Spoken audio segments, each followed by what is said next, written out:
Very interesting. Could you repeat? If you can repeat the question. No, you can repeat the question so that the people... Why this Ammi Medikirthu? Okay, what is the purpose? Ammi Medikirthu kude enna pandra? Arundhati. You asked a very tricky question.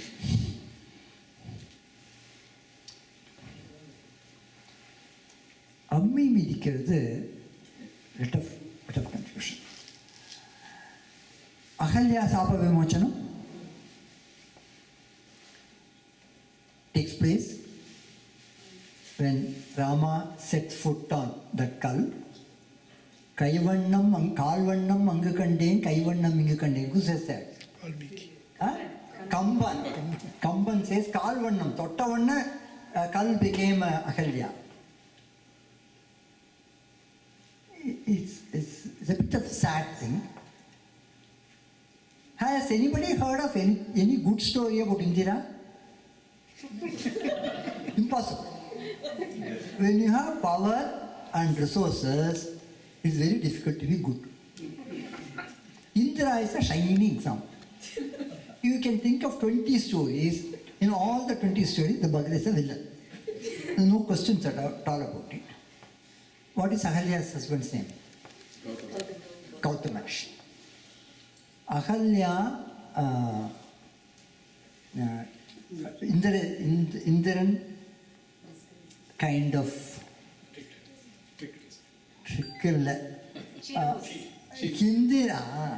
Indiran takes a fancy to Ahalya, comes in the form of Gautama shape and comes.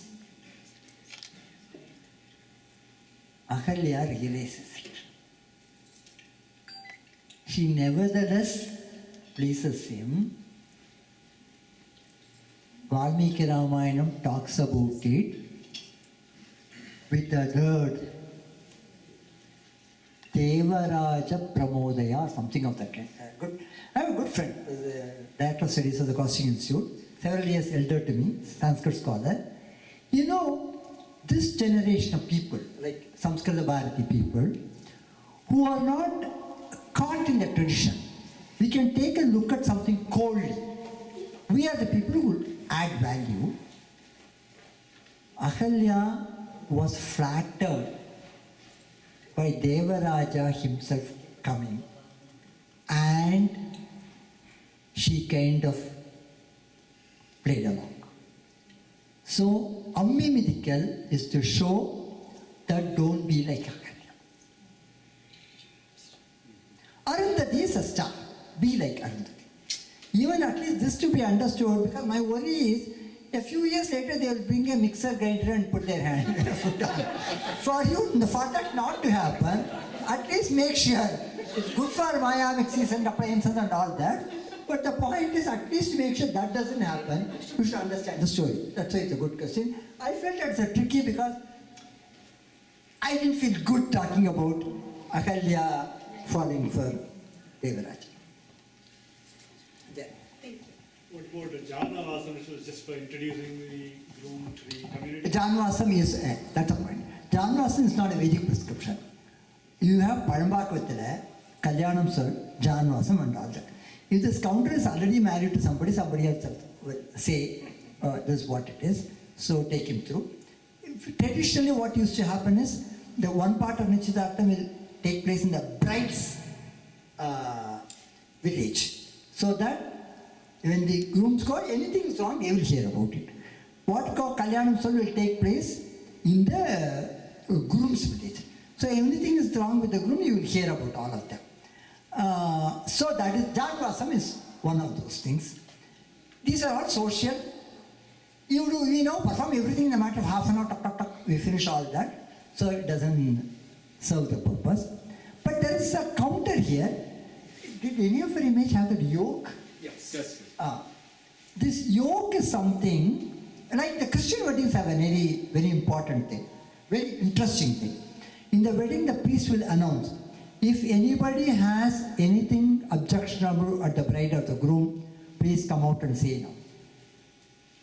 Invariably, nobody will say, if you have not said anything, keep it to yourself the rest of your life. Do you understand my point?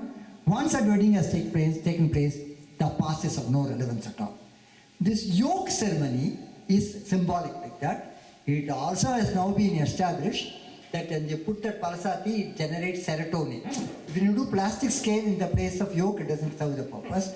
When you actually put this thing, alamaram, this thing onto it, it's supposed to invoke serotonin. That is how the Matuvandis are made, because it's healing for the bulla. It's healing for the bull. So that's what it is. So the idea is, and the mantra that is recited are a prayer to nothing. The way you clear, there is a person called Apala. She was infected by leukoderma. She was bathing.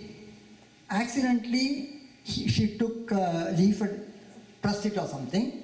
So that Indra took as an offering to him and cleared her of her leukoderma and made her pure. So the point is, that is the story that is recited mechanically and ununderstandable. There's one great faith that your Dharma Bhakti, your devotion. What is the test of your devotion? What is the test of your devotion? You should recite everything without understanding. Then you really believe as a great devotee. Okay? In the same spirit, in the Vivaha also, this whole thing is cited, the story of Apala. So the idea is, after the yoke is kept and she is ready for the ring, her past is irrelevant.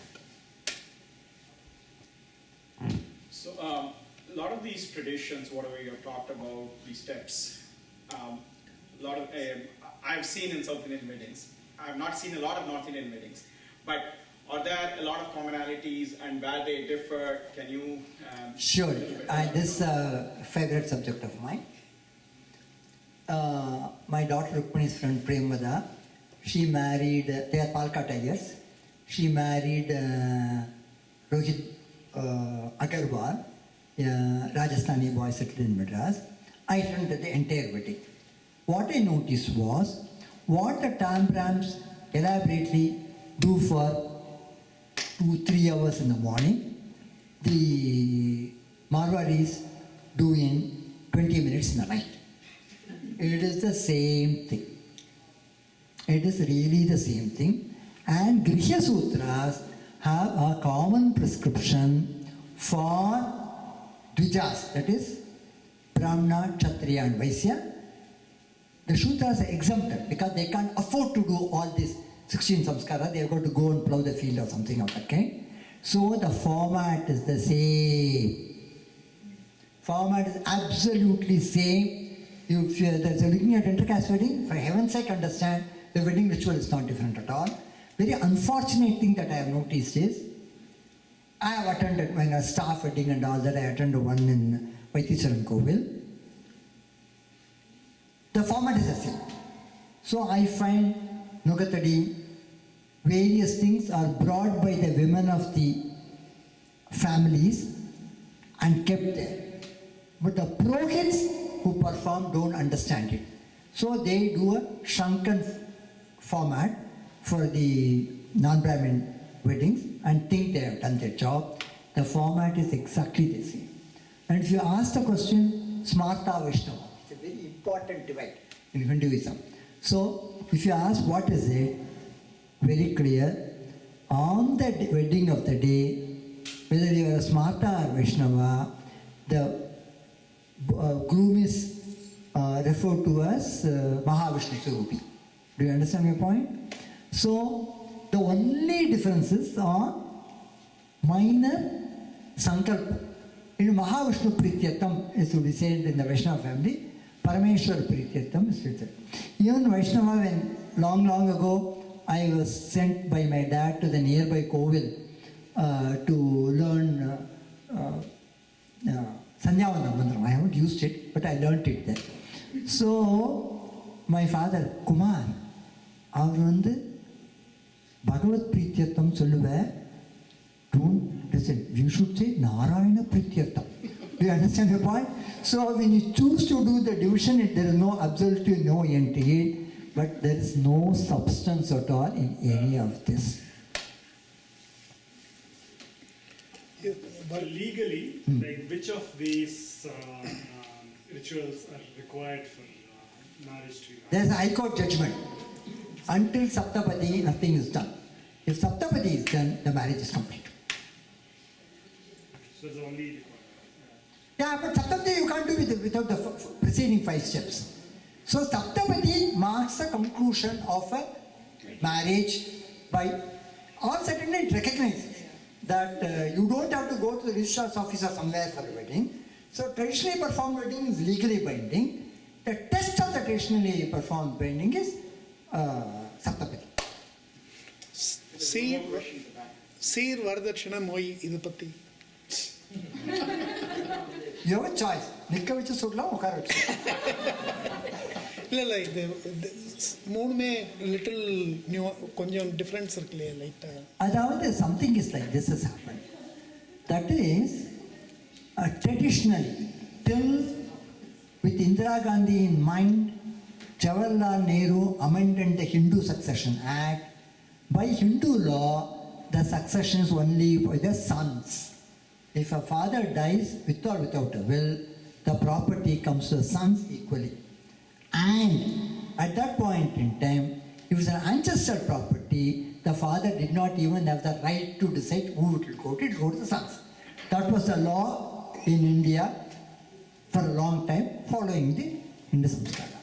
So the one explanation that you do is, after your time, the property goes in the hands of the sons.